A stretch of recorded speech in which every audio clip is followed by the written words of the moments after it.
Hey guys, it's Hamster Fanatic 26. Welcome back to another video on my channel, and today I'm going to be doing some common worries that I have as a guinea pig owner, because I have noticed little things that I shouldn't worry about that I've actually looked into. And if you've ever worried about these type of things as you own guinea pigs, then maybe this can help. So let's just get started.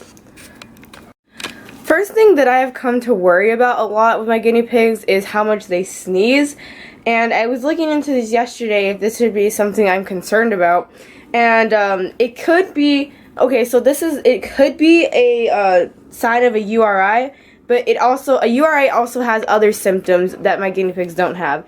If your guinea pig is just sneezing, it's most likely from dust in your environment or the bedding that you use. So if you're using Aspen or something that you think might be too dusty for your guinea pigs, you could try to switch them to fleece for a while and see if they stop sneezing. And if they don't, you might want to take them to the vet or something just to get checked out.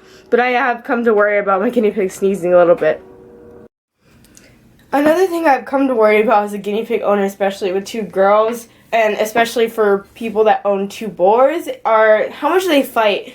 Now, I know males could be more dominant and they probably have more of the cage territorial issue, but as we know, Milkshake is the dominant pig of the two. And sometimes she bosses me around a little bit more than she should, just for the beginning of the month to renew establishment. But sometimes she just does it in the middle of the month, when they're eating or when they're drinking, or she just bosses her around. And sometimes it worries me that they might fight, and especially when I'm not around. But my guinea pigs have a bond that every time I take Milkshake out of the cage, Mia whines, or if Mia's out of the cage, Milkshake whines, and I know they love each other. It's just they get on each other's nerves just like siblings do. Two more things that I have come to notice that kind of intertwine with each other is my guinea pig Boredom and their eating habits. So now they're eating right now, and I don't know, it just bothers me a little bit that I think they might eat too much, or maybe I feed them too much, and that can happen. It's not that hard to overfeed animals because I don't necessarily have a measuring thing to do their food with. And then also boredom, because I don't have much in their cage. That's for different reasons, but yeah, and then their cage is kind of just a standard size. It's not as long or as big as it could be, so sometimes I get worried about them getting bored, not really doing anything with their day or life or whatever.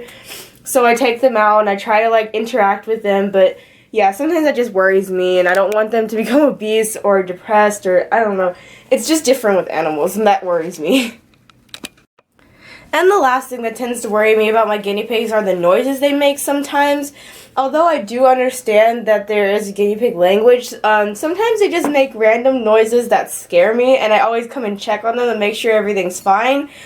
Sometimes it's Milkshake itching, and I think this happens for humans. I put it in the sense of when you have to itch and you kind of just shriek because it's just that random sensation that you have to itch, and that happens, and Milkshake does that sometimes. And sometimes it scares me that it might be mites or something that's bothering her, like a pest under her skin. But I do lift her hair and I check, even though that annoys her. I do check and make sure there's nothing that's bothering them. And yeah, but that's just some of the noises they make really do scare me, and I'm always just are you okay? But I'm learning to put it into a sense of humans make noises that are unexplainable, and sometimes animals do too. And I think that's what I forget sometimes, that animals have human characteristics as much as they have animal characteristics, and I don't have to worry about every little thing just because they can't tell me what's wrong or, how they feel. So I'm trying to just accept that and not overly worried about them, because I tend to do that way more than I should. So that's just 5 different things that kind of worry me about having guinea pigs. Most of these are things that I shouldn't really worry about, and it's nothing too serious, just little things that kind of throw me off with them. But like I said, every animal has human characteristics as much as they have animal characteristics, and I guess that's just something I have to get used to. So thank you guys for watching. I'm sorry this video kind of seemed rushed. The whole thing was that I kind of fell asleep longer than I should have, and right now it's currently 8:30. And that's why my lights are artificial and stuff, because I fell asleep as soon as I got home. I was tired, and then I woke up and I started doing my English homework, and I'm like, wait, I need a video out. I'm sorry, little daily life thingy. But yeah, I'll talk to you guys later.